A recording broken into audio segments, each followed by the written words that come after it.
Hi, and welcome to the Senior Network. I'm Dr. Debi Lynes. I'm filling in for Gregg this week, and I love doing that.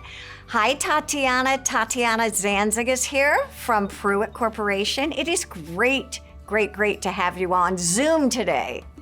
Thank you for having me. I'm so glad that I could join you. It's a lot of fun. We were just talking that I haven't seen you since really COVID began. There's a lot going on. I love summer. And I love summer with my family, especially as I'm getting older. Today, I think we're going to talk about something that's really exciting, and that is good skin care. I told you at 68 years old, I have delicate skin now. So share with us a little bit some of the things that you can do to be safe while we're enjoying our families in the sun and outside. Well, as you know, July is UV Safety Month, and skin integrity is such a huge part of, what we advocate for in home health. A lot of our patients are, have issues with their skin, whether it be wounds, pressure wounds, and then a lot of times patients who've had little cancers removed, but ended up being, more extensive of a surgery than was expected and require assistance with their wound care, where we, would send a skilled nurse into the home and assist with that. So we're big advocates on prevention and what you can do now so that you don't have to deal with those things as much later if you can help it. It's really interesting, Tatiana, not to interrupt you, but I think as I've gotten older, my skin has seemed to have thinned out.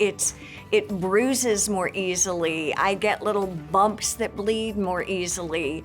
I feel like I'm more susceptible to sunburn also. What are some solutions that you all recommend that can actually help improve? I don't know about the quality of the skin, but at least it won't get as damaged. Well, actually, sun really can, unfortunately, promote collagen breakdown, which can thin your skin. So really trying to protect yourself from those ultraviolet rays is an easy thing that you can do on the day-to-day. And it's really not just when you're, hitting the beach with the family and, trying to wear sunscreen during those times. It's even just your day-to-day, walking out to the car, driving somewhere, working out in the garden. Even if you're only out in the yard for 30 minutes, that's still exposure time.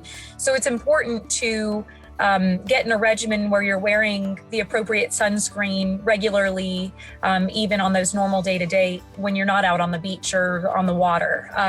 What are your thoughts about some of the long-sleeved skin guards and things like that? I know that a lot of folks, my kids especially, will wear long sleeve shirts in the heat of the day to keep their skin from getting burned, and they work. They do. I think those are fantastic.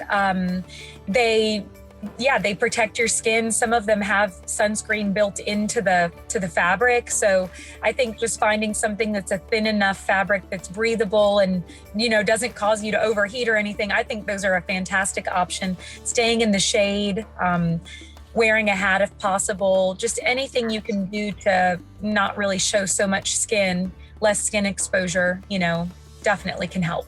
One of the things that I think of when I think of skin and thinking about how to preserve skin, I think of things that are pressure ulcers. And that, I guess, would fall under wound care. And is that something that you all work with a lot also? Absolutely. We see a ton of wound care. Our nurses are extremely competent in that area as well. And some more complex than others. I mean, we've seen some pretty bad wounds, but we usually will get a team together. Our nurses, like I said, are very competent with handling that.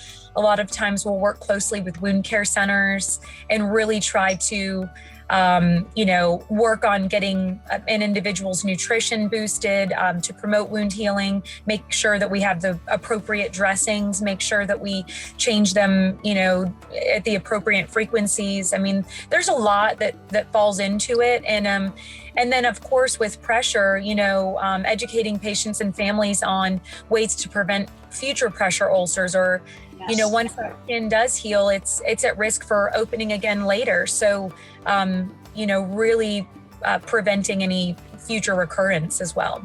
Who knew there would be so much to talk about skin? I honestly feel like we could do this for another 30 minutes. It's always great to see you again, Pruitt Corporation, and thank you, Tatiana. Stay with us. We'll be right back here on the Senior Network.